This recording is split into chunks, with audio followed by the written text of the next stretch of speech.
तो चलो नमस्कार मेरे भाइयों, आप सभी कैसे हो? आशा है सभी अच्छे होंगे। कल हमने हड़प्पा सभ्यता के बारे में बात की। हड़प्पा सभ्यता में क्या देखा था? हमने नगर का नियोजीकरण देखा था। किस तरह के भवन बने, क्या-क्या हुए थे, क्या फर्श कैसे फर्श थे, कैसी ईंटें थी, इस चीज़ के बारे में बात की थी। अब हम बात करेंगे हड़प्पा सभ्यता की राजनीतिकरण के बारे में। क्या उनका राजनीतिक जीवन रहा? किसकी शासन प्रणाली, किसका शासन रहा? इस बारे में बात करेंगे, कैसा शासन रहा उनका। ठीक है, तो आज हम बात करते हैं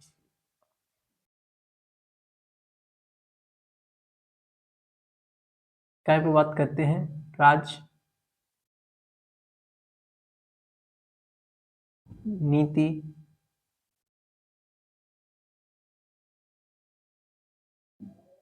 नीतिक जीवन राजनीतिक जीवन के बारे में हम बात करेंगे हड़प्पा पर।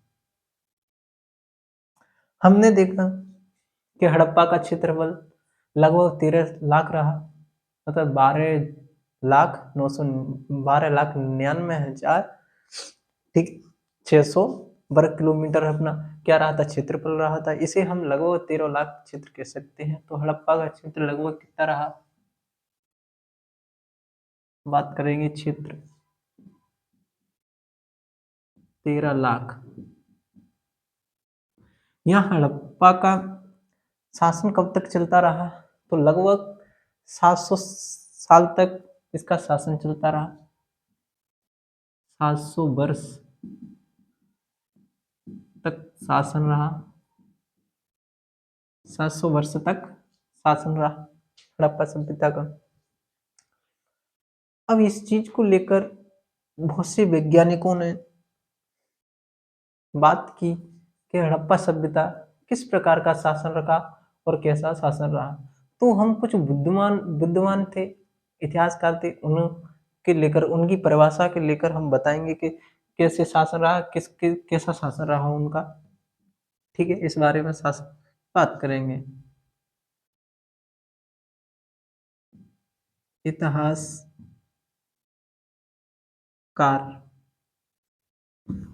इतिहासकारों थे, तो इनमें एक थे अपने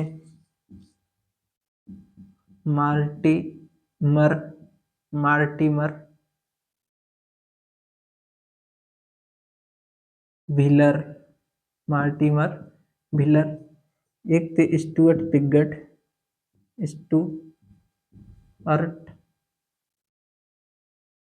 स्टुअर्ट पिगट स्टुअर्ट पिगट। और एक थे ए ए एल बासम ए एल बासम। और एक थे अपने क्रेमर क्रेमर। इतने इतिहासकार थे। इन लोगों ने बताया कि हड़प्पा का शासन जो रहा, मेसोपोटामिया और मिस्र के पुरोहितों की तरह क्या यहाँ का शासन रहा था हड़प्पा में। कौन कौन वैज्ञानिक थे, बुद्धिमान या वैज्ञानिक कौन कौन थे? तो ये कौन कौन थे? Marty Wheeler, Stuart Piggott, L S Basham और क्रेमर ने इस बात को बताया कि मेसोपोटामिया और मिस्र की तरह ही क्या हड़प्पा सभ्यता का शासन रहा। कैसा रहा?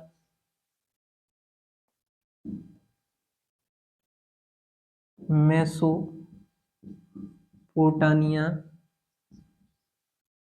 मेसोपोटामिया मिस्र मिस्र के पुरोहितों जैसा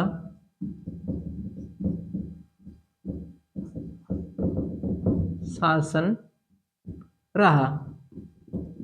मेसोपोटामिया और मिस्र की तरह ही पुरोहितों का क्या शासन। पुरोहित आप देखते हैं कि हमारे घर में जो भी हवन कथा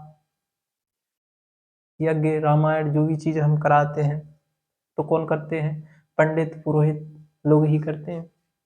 ठीक है, तो इन सभी के मत ये थे कि मेसोपोटामिया और मिस्र के पुरोहितों की तरह ही क्या हड़प्पा का शासन रहा था। अब बात कर लेते हैं हम और भी वैज्ञानिक हैं। बात करते हैं कि कि कुछ बात ऐसी है कि कुछ हड़प्पा सभ्यता थी, तो कुछ वैज्ञानिकों ने इस चीज को दर्शाया कि यहाँ पर जो हड़प्पा सभ्यता का शासन रहा होगा तो अलग अलग नगरों में क्या रहा होगा, अलग अलग प्रकार का और अलग अलग लोगों का शासन रहा होगा। बहुत से बुद्धिमानों का ये मत है, लेकिन उन बुद्धिमानों को मत कैसे स्पष्ट किया, गलत किस तरीके से दर्शाया उसको, कि जहाँ हड़प्पा सभ्यता से हमको जो आवास मिले, नगरों से आवास मिले, मृदभांड मिले, लिपियां मिली, मोहरे मिली, वे सभी क्या है हड़प्पा सभ्यता को क्या एक रूपता दर्शाती थी, और उसकी चीज को क्या है एक रूपता ही दर्शाती थी, एक रूपता मतलब समान दर्शाती थी। तो उस चीज से स्पष्ट हो चुका था कि जो हड़प्पा सभ्यता का शासन रहा होगा वो किस प्रकार का रहा होगा। तो हड़प्पा शासन रहा होगा तो क्या है कि एक ही किसी शासक का शासन रहा होगा, किसका, किसी एक ही शासक का शासन रहा होगा। अब यहाँ स्टुअर्ट पिगट क्या बोलते हैं, स्टुअर्ट स्टुअर्ट पिगट ने बोला हड़प्पा में जो शासन रहा, हड़प्पा में जो शासन रहा केंद्रीकृत शासन रहा, हड़प्पा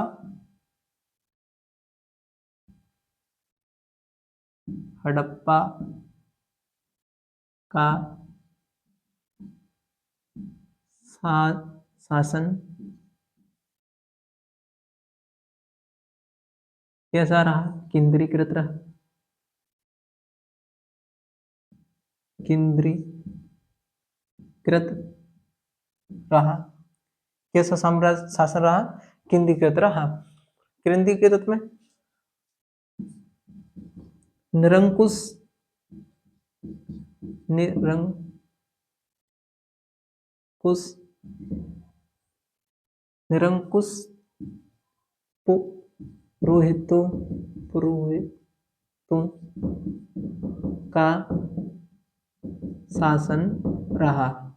निरंकुश पुरोहितों का शासन रहा। निरंकुश का मतलब क्या होता है कि जो सरकार होती है, सरकार, किसी सरकार पर, किसी भी देश की सरकार हो या किसी राज्य की सरकार हो, उस पर क्या है किसी भी व्यक्ति का क्या है निरंकुश ना हो। ऐसी सरकार जिस पर किसी भी व्यक्ति का अंकुश ना हो वही क्या कहलाती है, निरंकुश सरकार कहलाती है। तो कैसा था निरंकुश पुरोहितों का शासन था, कौन बोलते हैं, इसे स्टुअर्ट पिगट साहब बोलते हैं हमारे। अब स्टुअर्ट पिगट ने इस बात के आधार पर बोला था कि जो हड़प्पा सभ्यता में हड़प्पा प्लेस और मोहनजोदड़ो नगर दोनों ही क्या रहे होंगे, इनकी राजधानी रही होंगी। उनका ये मत है, स्टुअर्ट पिगट का क्या मत है, उन्होंने कहा हड़प्पा हड़प्पा और मोहन जोदड़ो, हड़प्पा और जोदड़ो दोनों नगर क्या रहे होंगे, दोनों नगर क्या राजधानी रही होंगी, राजधानी हड़प्पा सभ्यता की दोनों ही नगर एक क्या रही होंगी, राजधानी रही होंगी। क्या रही होंगी, दोनों ही नगर हड़प्पा सभ्यता की राजधानी। कौन कौन से, हड़प्पा और मोहनजोदड़ो दोनों ही नगर हड़प्पा सभ्यता की राजधानी रही होंगी। किसने कहा जी, अपने स्टुअर्ट पिगट साहब ने, भाई साहब ने बोला था इस बात को। अब बात करते हैं हम, एक वैज्ञानिक थे हंटर महोदय साहब, तो वो क्या कहते हैं हड़प्पा के शासन के बारे में, उनके बारे में भी जानते हैं। तो मिटाता हूं,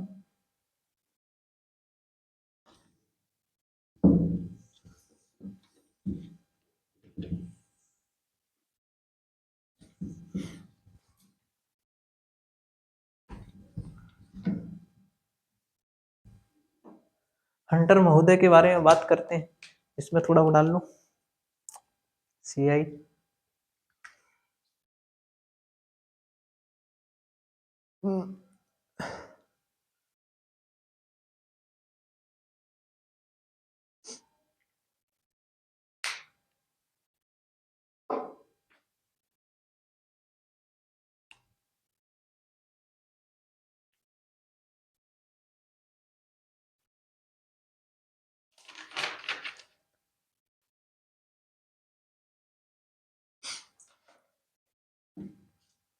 हंटर महोदय के बारे में बात करते हैं।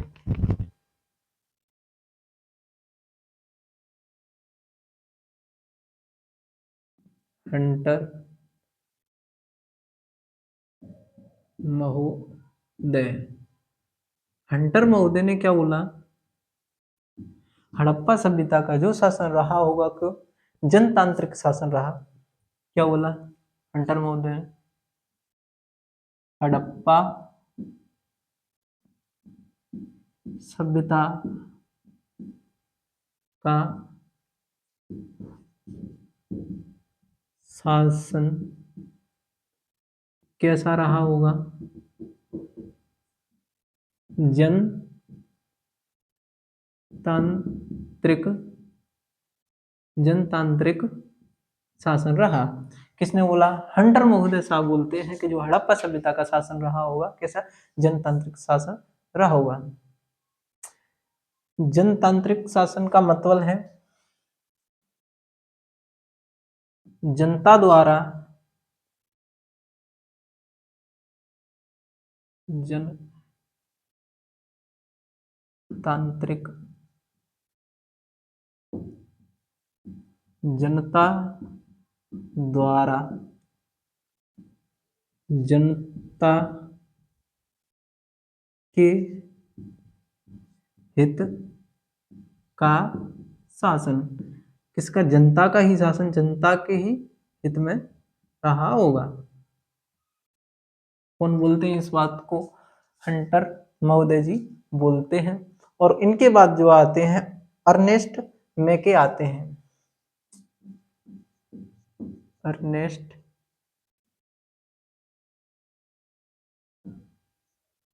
अर्नेस्ट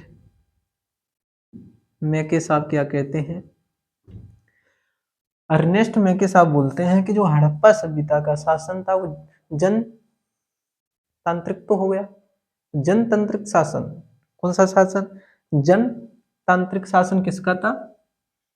हंटर महोदय बोलते हैं जनतांत्रिक शासन रहा होगा हड़प्पा का। लेकिन अर्नेस्ट भाई साहब क्या बोलते हैं? जो बोलते हैं जनप्रतिनिधियों का शासन रहा होगा हड़प्पा सभ्यता का। इन्होंने क्या किया? जन प्रतिनिधियों